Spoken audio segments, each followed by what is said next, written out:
செய்யும் தொழிலே தெய்வம் அப்படிங்கிற வரிசையில் தையல் கலையை பயில போகிறோம். ஃபஸ்ட்டு கலை, கல்வி, ஞானம் எல்லாத்துக்கும் அதிபதி ஹயக்ரீவர். அவருக்கு உரிய காயத்ரி மந்திரத்தை நம்ம உச்சரிச்சுக்கிட்டு அந்த வேலையை படிப்பை செஞ்சோம்னா எளிதில் மனதில் தங்கும். தேக பலத்துக்கும் கவலை இல்லாத வாழ்க்கையும் கொடுக்குறவர் இந்த ஹயக்ரீவர். இப்போது அவருக்குரிய காயத்ரி மந்திரத்தை சொல்கிறேன், மனனம் பண்ணிக்கிடணும்.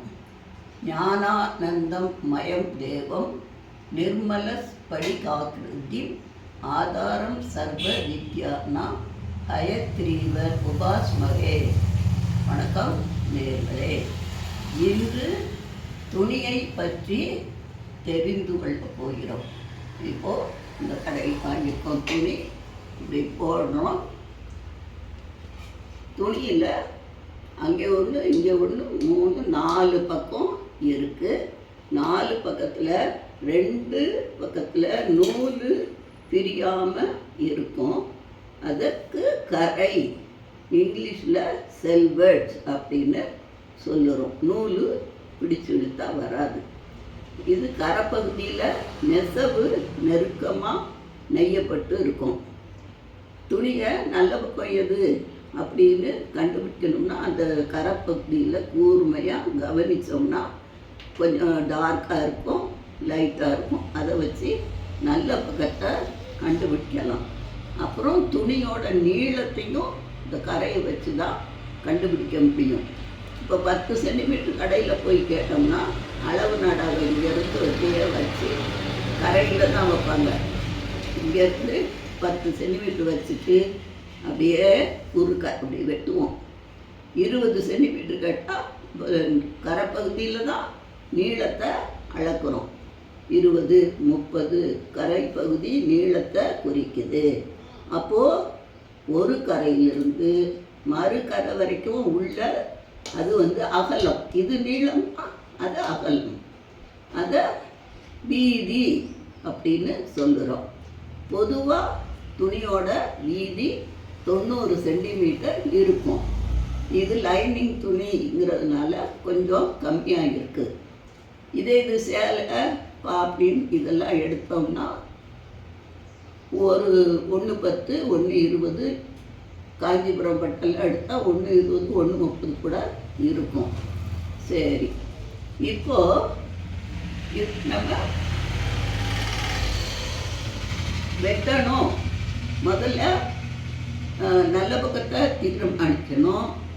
தீர்மானித்து தவறான பக்கத்தில் மார்க்கிங் சாக் யூஸ் பண்ணி கோடாக போட்டுக்கிடலாம். போட்டுக்கிட்டு அந்த தவறான பக்கம் தரையில் தொடும்படி வச்சுக்கிட்டு நம்ம வெட்ட ஆரம்பிக்கலாம். ஏன்னா நல்ல பக்கம் நீட்டாக இருக்கும், அழுக்கு படிக்காது. சரி, இப்போது நூலை பற்றி சொல்கிறேன். முக்கியமான பாயிண்ட்டு, இந்த கரைக்கு இணையாக ஒரு நூல் போகுது.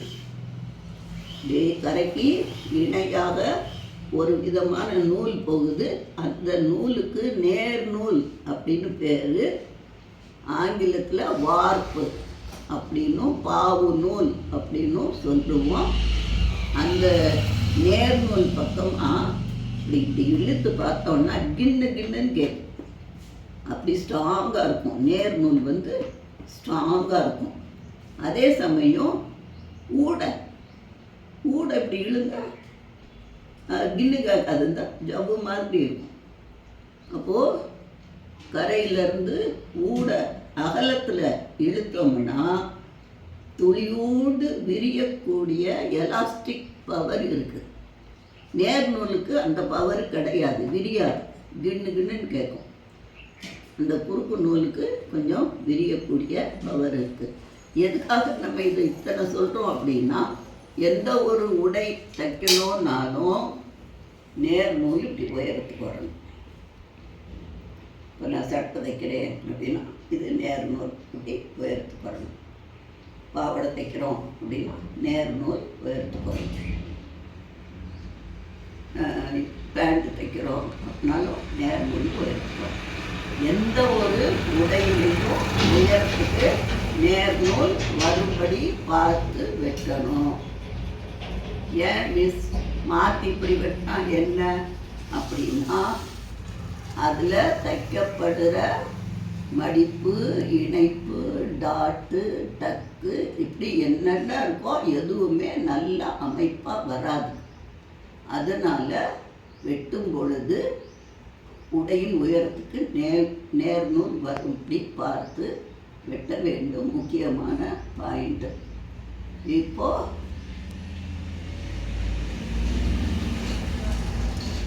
வெட்ட போகிறோம். இதில் வெட்டும் முறை எவ்வளோ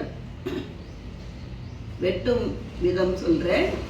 இப்போது இங்கேருந்து இந்த 10 சென்டிமீட்டர் இங்கே இந்த கோடு இருக்குது, இந்த கோட்டிலேயே வெட்ட போகிறோம் அப்படின்னு சொல்லையில் கத்திரி வெட்டும் கோட்டுக்கு இடது பக்கத்தில் துணி மீது இடது கை இருக்கணும்.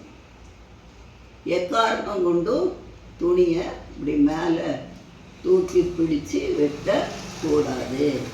அப்போது வெட்டும் பகுதிக்கு பக்கத்தில் இடது கையை வச்சு வலது கையில் கத்திரியை பெரிய துவாரத்தில் 4 விரலையும் சின்ன துவாரத்தில் ஒரு பெருவிரலையும் வச்சு நல்லா அப்படி விரித்து ஆழமான வெட்டணுமே ஒழிய கையை விரிக்க மாட்டேன், அப்படியே இப்படி வெட்டக்கூடாது.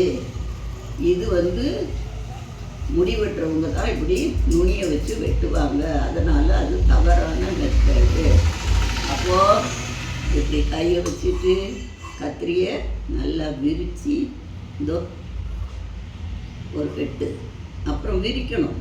வலது கை அப்படி வேலை செய்யணும், இடது கை அதுக்கு துணையாக இருக்கணும். கொஞ்சம் ஒரு ஸ்டெப்பு தள்ளி கத்திரியை நன்கு விரித்து ஆழமான வெட்டணும்.